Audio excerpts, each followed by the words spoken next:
Hello, I'm Sinta Ebersohn from Get Up and Grow. It's an online community where we cultivate resilient families consciously in all aspects of life. With me here today is Sam Soyombo. He is a career guidance and development specialist and a member of the CDI, the Career Development Institute. Sam, thank you so much for agreeing to chat to me and welcome. Thank you so much, Sinta. It's a pleasure to be here with you, and I enjoy talking about working with children and helping them to achieve their potentials. Thank you. Wonderful. Sam has a passion for unlocking children's potential and fostering resilience and self-discovery. So Sam works with the Spark Zone model and the E-Shinarity model, and he's going to tell us more about that as we go through this conversation. But Sam, before we jump into that, would you please share with us how you came to do this particular kind of work? All right. Thank you. That's something I'm very passionate about. And when I'm working with young people, I like to tell them my own story. Because when they hear your story, then they can identify with you where they are. So the Yes. first thing about it was I was born in the UK and I grew up in Nigeria. And I studied marketing in Yes. Nigeria. Then I came to the UK in 1990. When I came to the UK, I disqualified myself that my accent will not be good enough to work in marketing that I studied in Nigeria. So that's the first thing I tell a young person: never disqualify yourself. No Yes. one disqualified me. I disqualified myself from working with marketing because I felt my accent, no one will listen to me in marketing. So I started trying to engage with people to discover myself in the UK, and I became a librarian. I went to university, became a librarian, and I enjoy working with people at that time. That's the second lesson. Know what you are enjoying. And I was enjoying that. But at that time, I didn't know that I have to know what I'm enjoying. So everybody was moving into IT. So I moved into IT. And to be honest, I was so well paid in IT. But you Yeah. know what I lost? I lost my happiness because I was no longer working with people. I was now working behind the scene. So this is where the lesson about what do you enjoy in what you do. So I tell the younger people, try and know what you enjoy. So that's the second lesson.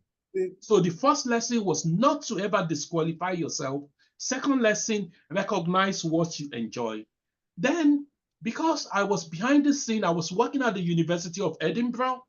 I was the systems librarian, but good money, good recognition. I traveled around the world, but this Sam you're seeing was not really enjoying what he used to get working with people. So I knew I had to change my career. So I changed and I started recruiting students from Africa into University of Edinburgh. But I didn't enjoy too much of the traveling. So that still goes back to what you really enjoy doing. So this was when I paused and said, what do I enjoy? On a particular day, I went into an employment center and I saw what the guy was doing. And I said to myself, I could do that. And I went to him, asked, what do I have to do your job? And he said, careers advice. And I thought, all right. He told me how to get the qualification and everything. But I said to myself that you've got enough qualification. It's not about qualification again. So I didn't do it. And I wanted to do counseling. But all my life, I've always wanted to be a chef. So I was now torn between counseling and chef. Sure. So I went to help my friend. I already have a restaurant idea in my head. I had my menu, everything planned. And then I went to help my friend to set up to work in his restaurant. And within a week, my lifetime dream of being a chef crushed in front of me. crushed in front of me. I knew there was no way I was going to be a chef. So I now pause that I have to discover what I really enjoy. I don't want work to feel like work. I now look back. When did I enjoy my job? I remember when I was in the library that I really, really love going to work. I want that back in my life. It's still the same me. So I now look at the things I enjoy, and I was now volunteering with Parent Line, giving guidance to parents. Volunteering, notice I said volunteering, that means I was not getting paid. Yeah. And I enjoy it to the extent that I worked on Christmas Day. Wow. That's how much I enjoyed. I left home and I went to that volunteering on Christmas Day. Then I now link that job back to the career guidance. You know, the employment center I went to, that someone told me that I had to go and do career guidance to be able to work in an employment center. So that's when I went to do the course of career guidance in 2015. So having that life experience of making wrong choices made me, in between doing my career guidance, I worked with homelessness for a year as a project worker, and I was helping them to develop employability skills. So after finishing my career guidance, I had to go and work in Aberdeen, and I was put with the hard to reach children. Hard to reach. These are children that are far from employment, that they don't want to engage in things that will make them employable. And I really enjoy working with them. And I got many of them into positive destination. And they still stop me on the bus now when I go and say, Sam, you got me to be this, you got me to be that. And that's the joy of being a careers advisor for me.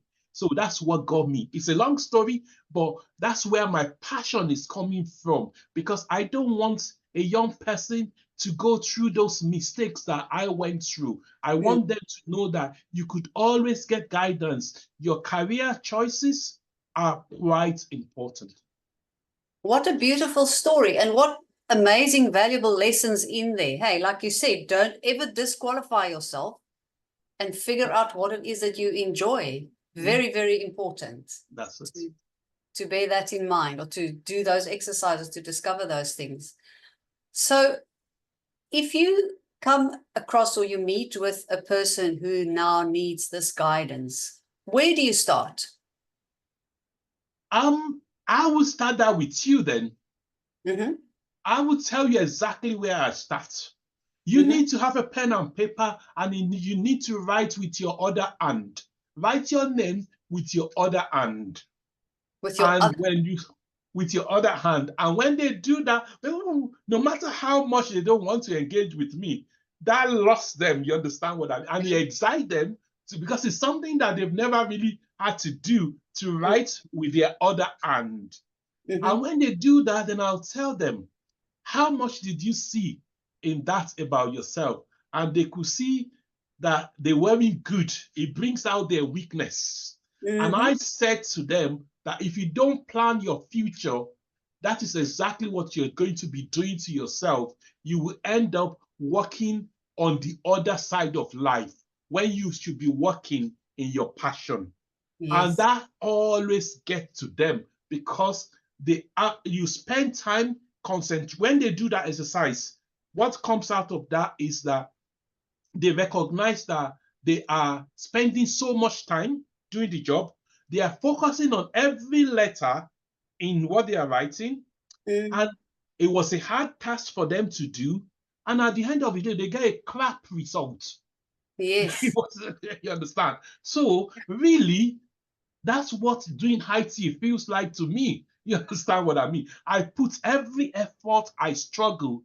But once you recognize that, then you know that you have to put effort into discovering what would turn job into passion for you. So really, I enjoy what I'm doing and I find happiness in this. So I have to create time to go and do other happiness. But my job itself is a source of joy, and that's what I want for the young person. And when you engage with them with happiness, you've got them. It makes perfect sense, because the things that come naturally for us and that we find easy to do are also the things that we enjoy doing and that we're happy to do all of the time, not so? Yes, that's it. And that's one thing that I always say to them, that the things that you enjoy to do may sound common. And then I'll tell them, who could tell you what you could do at home? And they'll say their father, their mom, and things like that. And I said, some of the best people that tell you what you do, what you can do, are your younger siblings. And they would then think, how could that be? And I said, then you do things and say, oh, you're acting like a doctor. Oh, you could be a nurse, you know. And they see your strength in you and they tell you, or your grannies as well, your grannies. Your mom sometimes are too busy to notice all of those things. They might know when you ask them, they will think about it. But your granny are always looking out for the best about you, and they feed back that to you. And your younger ones, they are pure in heart as well. They will always feed that back to you. So I tell people, listen to those feedback. They may be so common to you, but that's where the celebrities we have today is the common thing to them that they're enjoying in life. Yeah. Interesting. Who would have thought, eh? But also, as you're saying that, I'm realizing the importance of having people in our families, the different generations, close to us and living with us and knowing us well and having good relationships with them. Because, as you said, we're going to get the valuable feedback from those people because they know us best. And they know what makes us tick, to use that expression, eh? Yeah. Wow. So, Sam, then, so you're going to ask somebody to write with their other hand, and that's a very revealing exercise. I can see that. What are the next steps? How do you get somebody to uncover the answers to those questions? Yes. So once we've got into that, if I'm with a young person, depending on the stage they are in their life, there are different things I'm looking for. And I tend to use my focus model with the young person. My focus will be looking at, is this young person recognizing themselves? The F in focus is find yourself. So I'm looking, does the young person, how much do they know about themselves? Because that's the starting point for me. You want to understand, and if there are issues there, we'll stay there, and this is where you are looking at what is appropriate to their stage in life that they should know. And if they don't know enough at that stage in their life, then it's important that you spend time with them and introduce them to resources or professionals that could help them discover more of themselves. When we understand who they are in terms of their strengths, their interests, their personal values, getting them to recognize the importance of those things, then you can move on to be looking at opportunities that matches the person. Okay, yes. So we are looking at opportunities that matches the person. When we are looking at opportunity that matches the person at this stage, you are looking at how they are able to find those opportunities. Where would they find it? Who would tell them about it? And you start with the immediate people. Within school, there are so many jobs in school that you could be speaking to people that are doing those jobs. Yes. And you could speak to your subject teacher, you have guidance, and you have careers advisors. So you begin to tell them to look for resources that will help them see how they transfer their interests into a career. So you are getting them to understand how interest links into opportunity for career. So that's the O in my focus. Then you get into the C stage, where it's communication. So when I'm sitting with a person, the initial assessment I'm trying to do is if the person is self-awareness is on a high level, so we go into opportunity, that may be where we will stay. If the opportunity, if they are aware of the things that they're good, because background sometimes help as well. They may be self-aware and they may be aware of opportunity. Then the next stage, which majority don't struggle with, is how to communicate with opportunity providers. Okay. Mm-hmm. So this is where sometimes I'm sitting with parents as well, where we start putting the person together with describing the person, how they match the opportunity. So how do they describe their skills? How do they describe their strengths to be able to put it into a CV? And I encourage young people to do that like a wee puzzle. Write about yourself, Mm-hmm. write about your strengths, and then talk about the horizons, all the options that you have. Talk about them. And then we go into the network, the people that have been helping you. Opportunity providers knows you are young and they know you have limited experience. This is where at the communication stage, you are getting them to see what they want to say. Mm-hmm. You're getting them to put it together. As they're doing that, there will be information gaps. So this is where the you comes in. Use information. Yes, So they yes. need to be looking for information, and they could be looking for where to get volunteering to be able to get the skills that they don't have. Can they get work experience? Can they do shadowing? Are there things that the parents could help them with at home? Are there games that they need to develop? So that's the U stage, use information. And the S is starting. Actually start making that engagement, start engaging, start contacting, start doing those things. And so with a young person, I assess that. Once I'm able to make a good assessment of that and know where they are, regardless of where they are, the magic will come in. Mm-hmm. Regardless of where they are, the magic is looking at their motivation. Mm-hmm. If somebody doesn't want to talk about themselves, you are looking at what would motivate them to talk about themselves. You are looking at assertiveness.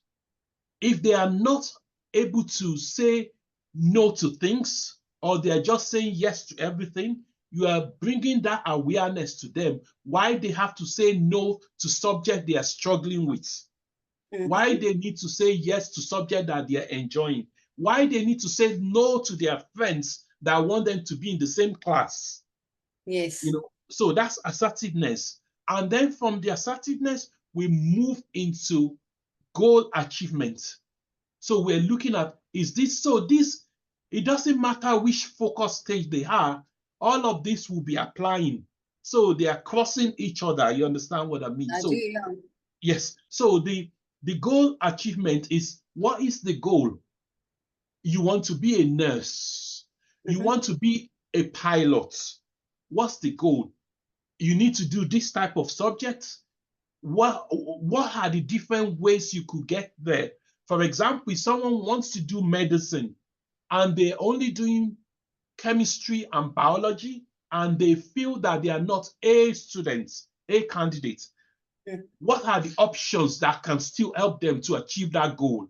So you begin to share, get the goal realistic enough for them, including alternative routes, things that they could do that potentially could get them to medicine in the future, or things that they could do now that means they can go straight into medicine. So you explore based on the individual need. It's person-centered. Then the high in magic is intuition to initiative. This is where you want the young person to be in tune to their own feelings, to what is inside of them, and be bringing it out as initiative. So there are two different things. Having something inside of you that is telling you you could do this, you could do that. If you don't bring it to an initiative, it's always going to be there, and it will continue to attack you for the rest of your life because you knew it inside. So you want to bring that consciousness to a young person, and that could help them to become more assertive because they are turning their intuition into initiative.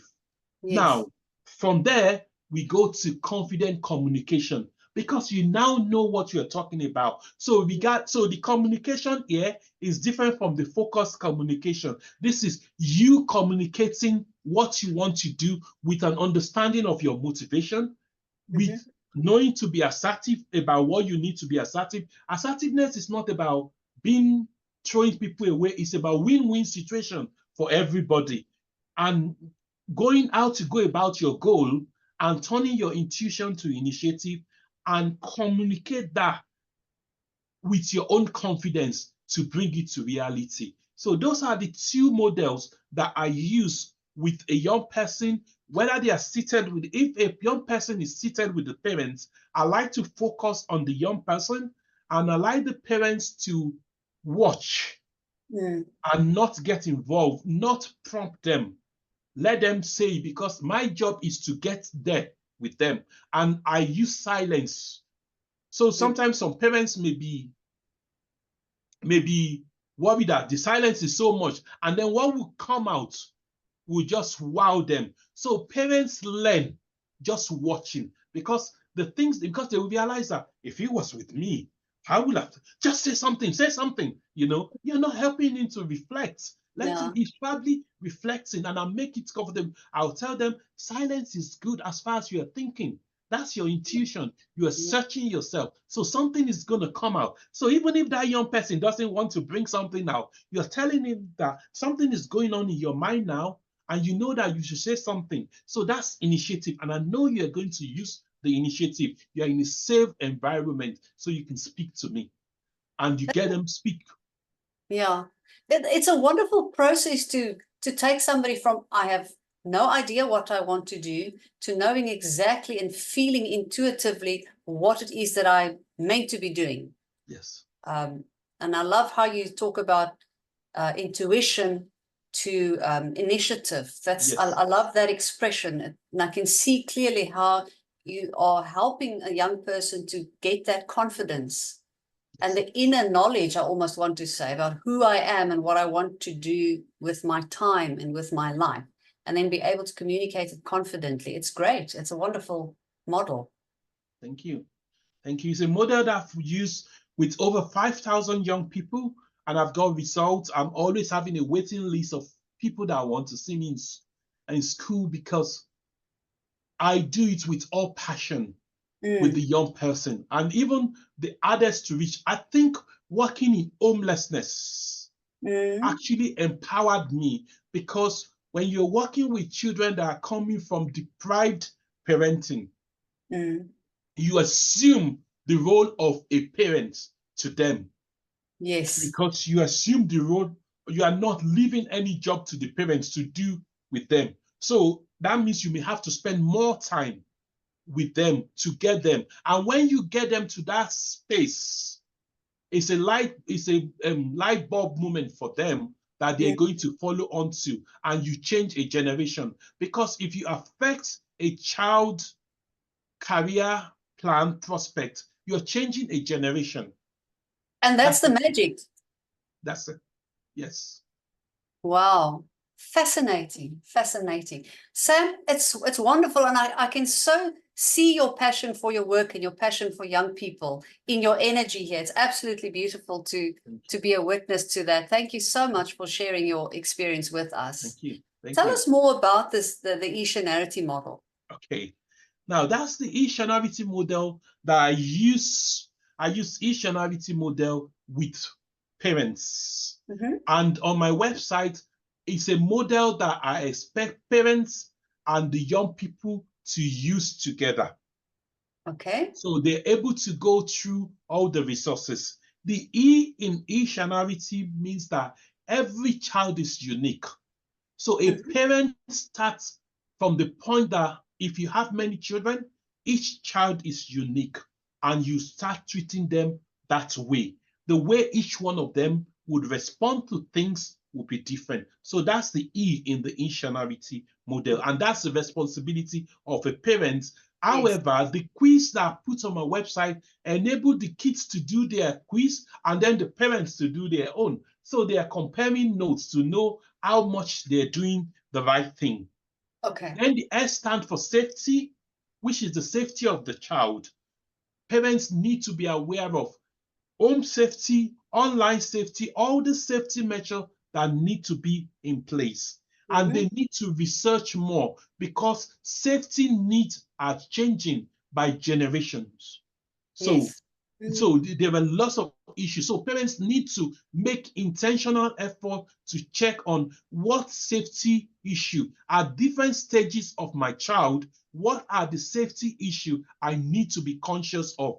If I'm dealing with a toddler, the changes, the safety is different from when you're dealing with the twinies, the 8 to 12, or when you're dealing with a teen that the hormone is all over the place for them. So you need to be aware of the safety, including the boundaries as well. The H in Christianity stands for the health of the young person. The health, working with them to maintain a good physical and mental health, and seeking advice per stage that they are in, because the health issue they will present changes with the stage they are in life, and the preparation that parents would need to do with them is also key so that they can cope with the changes that they are going through. The first A in intentionality is activities. So parents need to recognize the different activities that they need to be doing with their young people, including play. Play is an important thing. Parents should, no matter how busy, I'm from Nigeria in Africa, and I know kids get involved in things at home, but room should be allowed for them to play games, to play with other people, to play unrestricted but protected. You understand what I mean? That let them play is the best time that a young person will express themselves. So that's about getting them to be active. Then the N is about nurturing the young person. I was reading something recently that a child will thrive if the mother is happy. A happy mother, regardless of the circumstances that the mother is, if she's always happy, the children will thrive. And I'm a product of that. You understand what I mean? Yes, that's my finding too. Yes. So it's about nurturing the child at all time. That will fuel every other thing that they're doing in life. So nurturing is important. The next A in intentionality is achievements. That is, what is the young person achieving? At every stage, there's something they should be attaining. If they are not attaining that, that can be an indication of some dysfunction in a positive sense, that there is a dysfunction that you can get help to support the young person rather than putting them down. They are already struggling internally. So if they are not achieving and they are not attaining as they should be at a certain stage, then you need to be looking for help. Now, the next letter is the R in my intentionality model. Respecting the young person, creating boundary, respecting their boundaries as well is quite important in making them a superhero. How we treat them is quite important as well, so that they feel, and respect begets respect. When you treat a child with respect all their life, thank you. Oh, I am sorry. Oh, actually, I got that wrong. I shouldn't have done that to you. You are teaching them how to treat you and how to treat others. And that's how they will treat you. Though they are dependent on you now, the cycle will reverse in the future. And whatever you give to them now is what you will get in the future from them. That's just it. So it's about respecting them. The next one is making them responsible, giving them responsibility at home. Let them have a chore that they do. Let them have things that they are responsible for. I have a friend that he gives his children money, and he tells them that out of that money they must save, and they must give themselves a treat, and they have to plan family outing, family treats as well. So they have money, but they have to plan. So they are responsible for that money. And he was teaching them money management right from an early age. And he was knowing the one that would be very, what's the right word I want to use? Prudent, And the one that would be the spender, the big spender, it was beginning to know that and bringing their awareness and the pros and cons of those lifestyles, so that the awareness is there, so that when they are seeing the reality, they start learning very early, rather than when they have made a big mess of it. So that's about making them responsible. Inclusive is making every child to be inclusive and teaching them, making them inclusive at home and making them relate with everybody, regardless of disability, regardless of nationality, regardless of a religious belief. Letting your child know that treat every individual with respect, love every individual. Don't start teaching a child to segregate. A child will play with anybody, and parents should not be stopping that.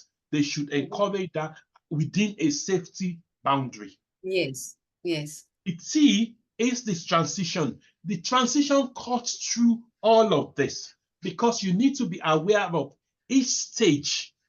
What should I be doing at each stage? So transition, if I'm doing a transition day, it will take a whole day because it cuts across. We will look at it against all the previous one. And that is all the transition from when they are 1 to 3 to that's when they are toddlers, to when they become terrific 4 to 7, and when they become the tweenies at 8 to 12, then the teenage as well from 13 to 17. So all of those strands, and from school to from nursery to primary, from primary to secondary, from secondary education to all the different options that they have in life. And then there are physiological changes that is also happening as well that we need to be aware of and support them. Yes. The last in my intentionality model is your emotion and that of the child. Children read parents' emotion and they quickly learn about parents' emotional intelligence, and they can choose because they know that you emotionally cannot deal with something. For example, if a child is struggling with sexuality, they might choose not to tell their parents because their parents have shown that they are not emotionally intelligent to undo that. You understand what I mean? So your emotions, you need to be, even when you know you are emotionally vulnerable to a child, admit and assert your parent that actually what you're telling me, I'm hearing it for the first time. I don't know what to do, but I'm going to investigate. I love you. I care about you, but I don't know what I'm going to do now. Can I come back to you in about 2 or 3 days' time and I'll find out more about how I can support you? Remember, I'm your mom, or remember, I'm your dad, and I'm always going to be here for you. That's reassurance. And then you go back and tell yourself, I'm shocked. I don't know what to do. And truly, you don't know what to do. So you are telling yourself, I have to look for help. But you don't have to pronounce that to your child. That's why it's not good. When you're vulnerable before a child, you owe it to that child to go and express what actually happened, and that is not the child's fault. So they don't start carrying unnecessary emotion that is not really their fault. So we spend time about emotions. So those are the model that I tend to work with parents to look at each one of them, how they can be doing it in different stage that the young person is. That's a wonderful model. It's a very long name, e-shenarity. And for anybody who's watching this video, we'll put the detail below this video or somewhere around this video of what the different letters of the word stand for, with a brief explanation, as you've just now explained to us so beautifully, Sam. I can see how it's a process of development and personal growth that you take a child through. And it's very empowering to to gather so much information and knowledge about yourself and to expand your self-awareness. So I love the model. I think it's absolutely brilliant. And I can see how it can help children and their parents by just observing this process that the child is going through. I think it's very, very valuable. E-shenarity model. Brilliant. Thank you. So the other one is the spark zone. Hey, the spark zone model. How does that compare to this one? And when do you Okay. use that? Okay. The Spark Zone is the combination of all the things that I've talked about. So the Spark Zone is where I have put every information for the young person. So on my website, when you go to the Spark Zone, you're able to find information on the magic superpower. So the Spark Zone is my children's zone on the website, my children and parenting zone on the website. So you'll be able to find information on magic superpower. You'll be able to find the information on every child is unique.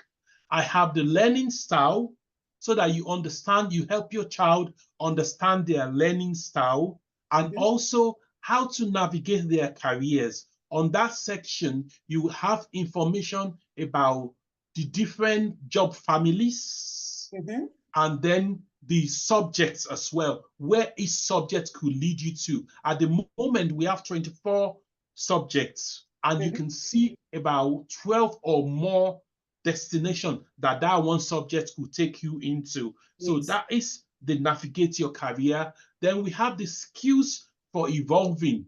So the skills that you could help your young child to be developing. We have the universal skill, which is digital literacy and numeracy and communication and social skills. And then we have the self-management skills. We have the social intelligence, making child to be empathetic towards other, be able to connect with people. And then we have the innovation skills. These skills for evolving is what the young people would need when they get to, when the world is changing.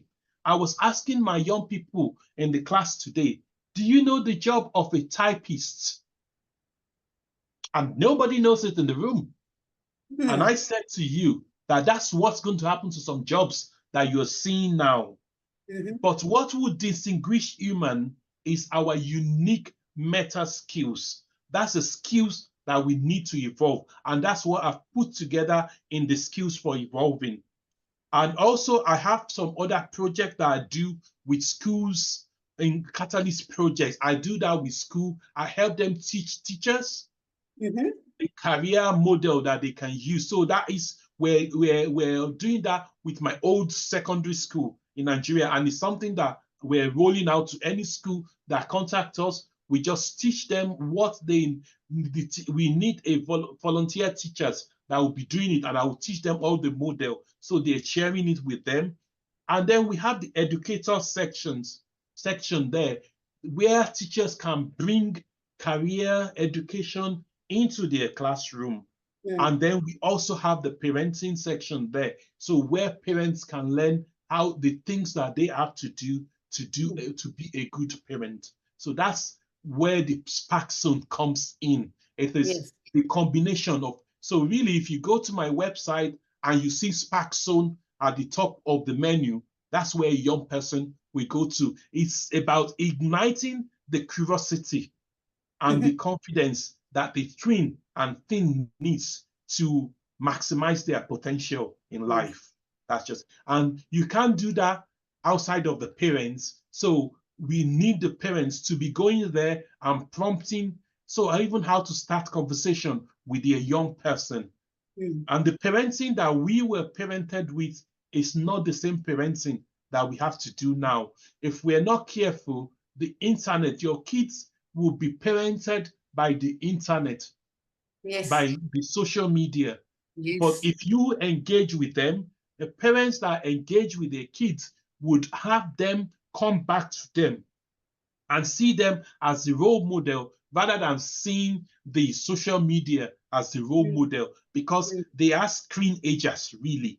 Everything is on the screen. I go on the bus and I feel like, can you all get off the phone and talk to each other? You're all going to the same school. Why are you not talking to each other? And that's the first thing I do when I have session with young people.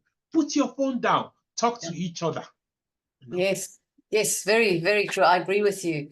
And it's quite interesting how much of the screen world is taking over the young people's lives.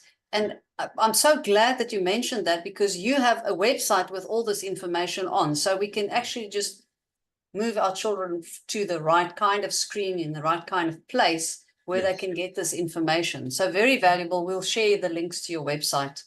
And I've done it in such a way that there are things that parents can do with their kids, especially with the e-shanarity model.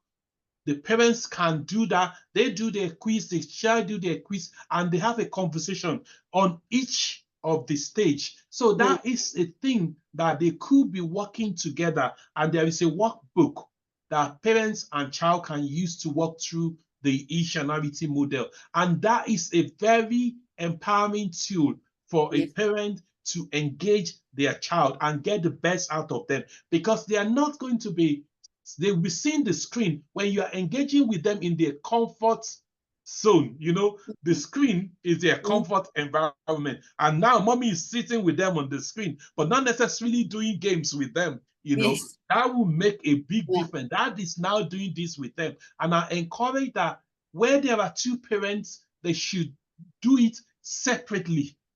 They shouldn't do it together, so that you have your unique bonding time. If you're going to do it together, that should be the third option. That should be the third time. So it should be individual, the two, and then the three of you now doing it, you understand? So that child can engage with you differently, and they can ask you questions about yourself, and you will learn so much from that conversation.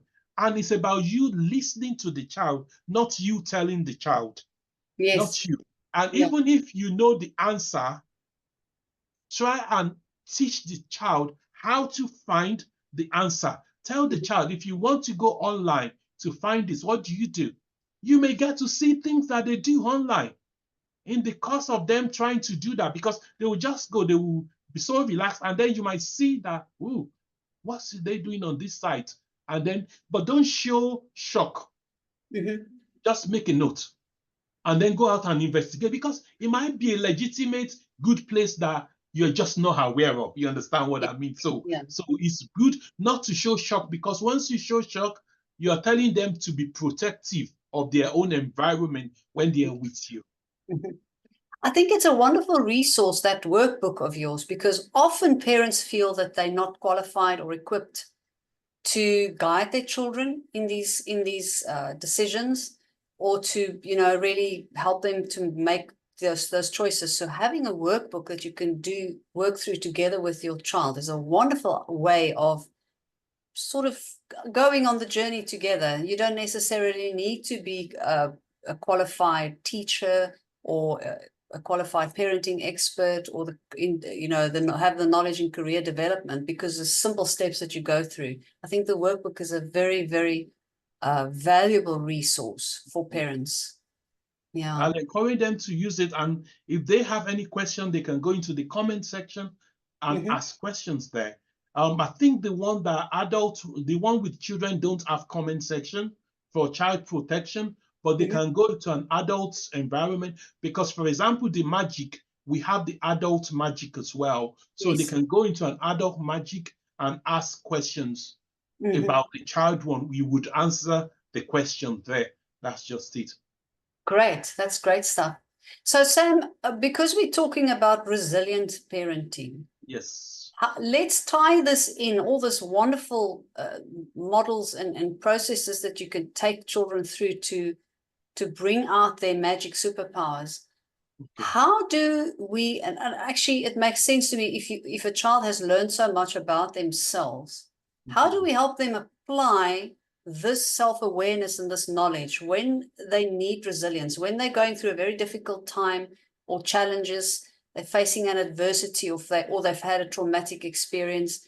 Can they dig into this knowledge that they have of themselves and turn it into a strength or a superpower to help them through, to help them to transition through this difficult period? Okay, I have two models that I will talk about. I have the spark and I have the trance. So I'm going to explain the spark and the trance. And the reason why I use these two is that the spark is a model for empowering the young mind. So the S in Spark is about skills development. Acknowledge the skills that they are developing. Then we have the P, that is the participation and choice, empowering them to make choices and take ownership of their own learning. Yes. And then the A is appreciating challenges. Help your child when they face challenges, encourage them to see those challenges as opportunities. I love it. Yes. And then the R in the Spark is reimagining possibilities. So this is getting the mindset to nurture creativity and innovative thinking in the heart of a young man. So reimagine possibilities. And then the K is kindness and collaboration, fostering teamwork and communication. So you are asking them, why don't you do it with your friend? Bring your friend home. Let's do it together. So that is the Spark from the parents to help the child. Yes. Now, what the child must do. So they work together. This is the model to guide a parent. Then the trans is actually the child that is transiting, not the parents. You understand what I mean? So the child must talk it out. Yes. You must create a safe place for your children to express their feelings and ask questions. So that is talking it out. Then they should be recognized and celebrated, even when it's the minute accomplishment. Let's say they've done a race and your child is second to the last.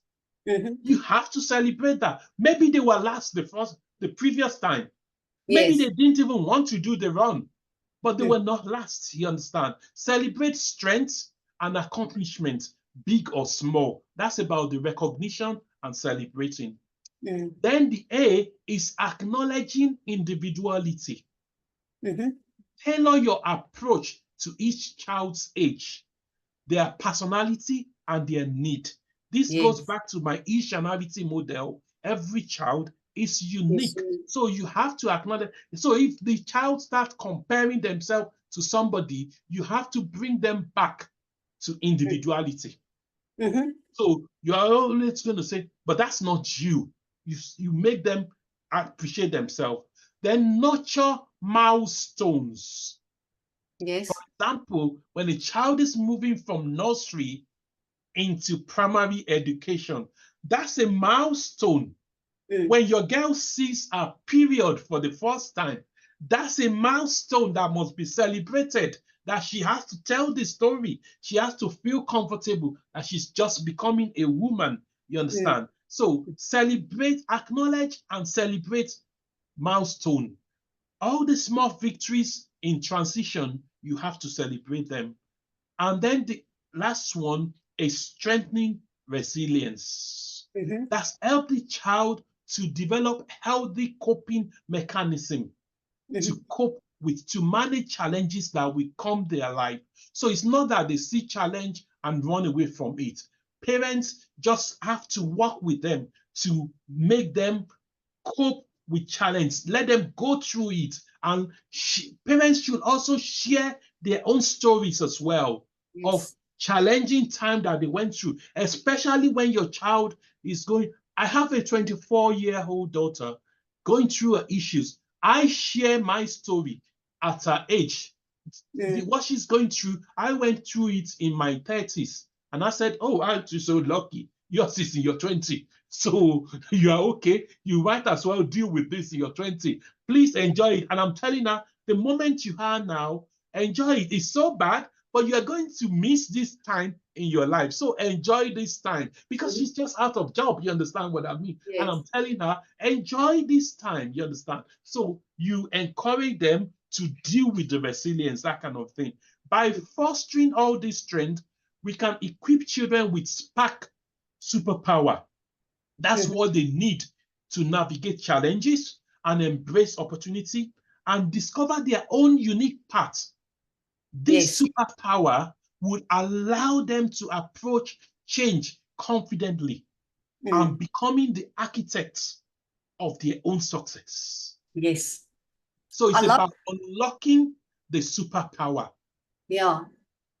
I love that expression, to become the architects of their own success. That's it.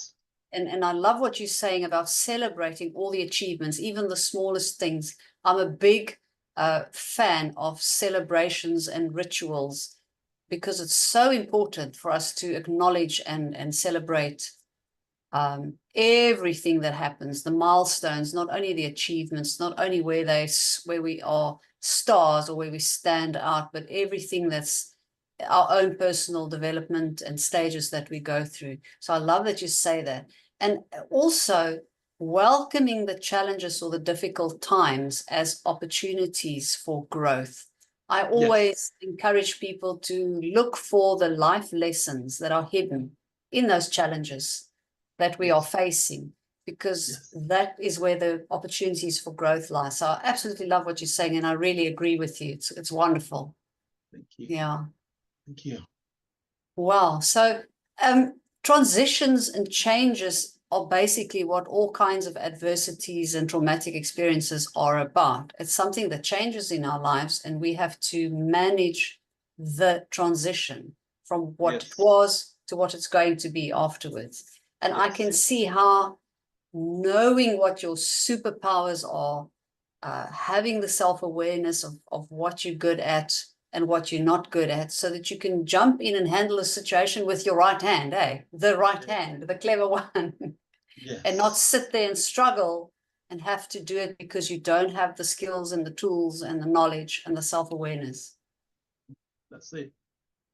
So the last word I would like to leave is that I want us to know that children were in the ecosystem of parents, youth workers, families, friends, teachers, careers advisor, social workers. So let's begin to imagine a world where transition are not orders, but stepping stones. When children approach change with confidence, their inner spark will start to work. The inner spark will come out for them. The best in them will always come out.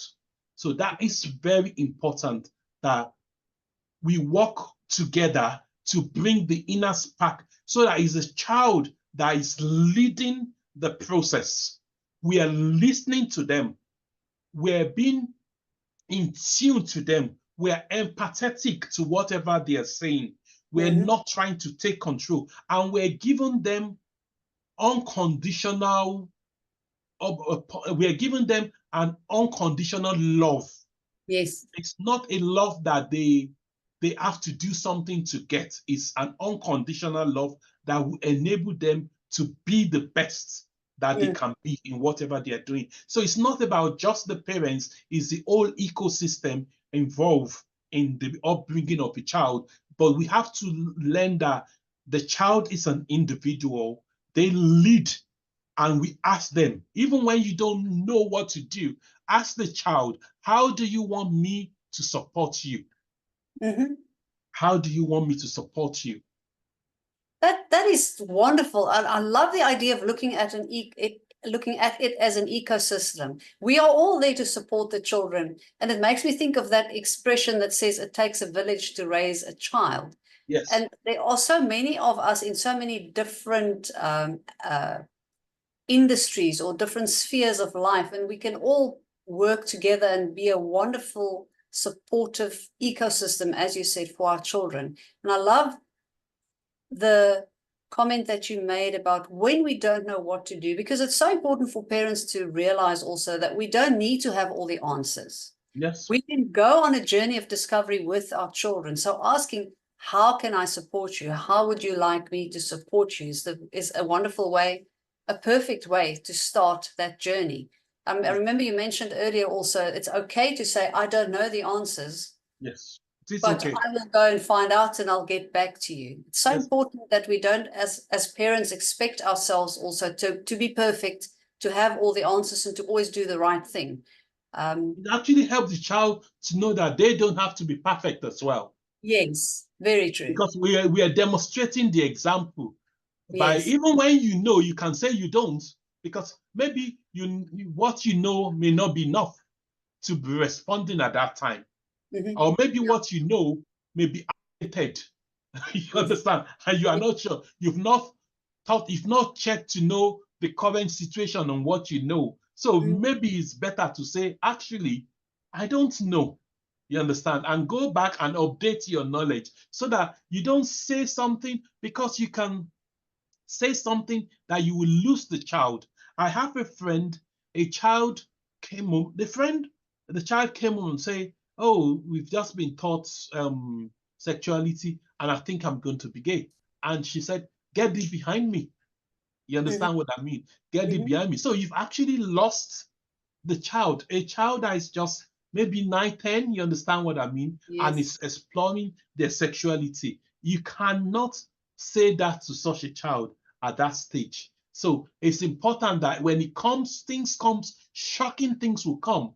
They might be, somebody might be grooming them. They might tell you that they are being groomed. Some, you don't need to show your shock. You can express that I don't expect this, but I love you, hold them, share the emotions with them, and then tell them, I'm going to see what we can do.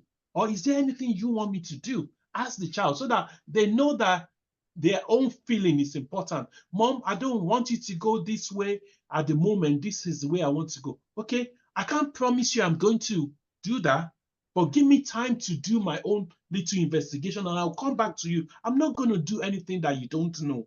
You understand? So the child feels that they can trust your confidence, and you come to them. And even when you have to breach the confidence, you breach that with their agreement. That, no, now I'm your mom and I want the best for you. I actually have to involve your social worker in this. I actually have to involve somebody else in this, because they know how to deal with it better, and that will protect you. You can be in danger now, and you know that, and you get your child to agree. Are you okay that I go and do that? And if the child is not feeling ready, you get help on how to get the child to the place that they, because you don't want to lose the trust of your child. Yeah. Very, very important. And also in going through this process, as you just explained, we model the right behavior or the best behavior to our children also when we are unsure. How do we do this? How do we deal with the uncertainty? How do we go about educating ourselves and finding out to make sure we do the best thing? Yeah, it's wonderful. Sam, this has been a very interesting conversation. Thank you so much for sharing your most valuable experience and expertise with us. I'm very grateful, and I'm sure everyone who's going to watch this video is going to absolutely enjoy this. There's so many models that you shared with us. We will share the details around this video and put the links to your website, so people are welcome to go and check it out and learn more. Get that workbook and do those exercises with your children. Okay. Thank you very much, Sinta. Thank you so much. Very awesome experience. Okay. All right. Thank you. Thank you. Bye.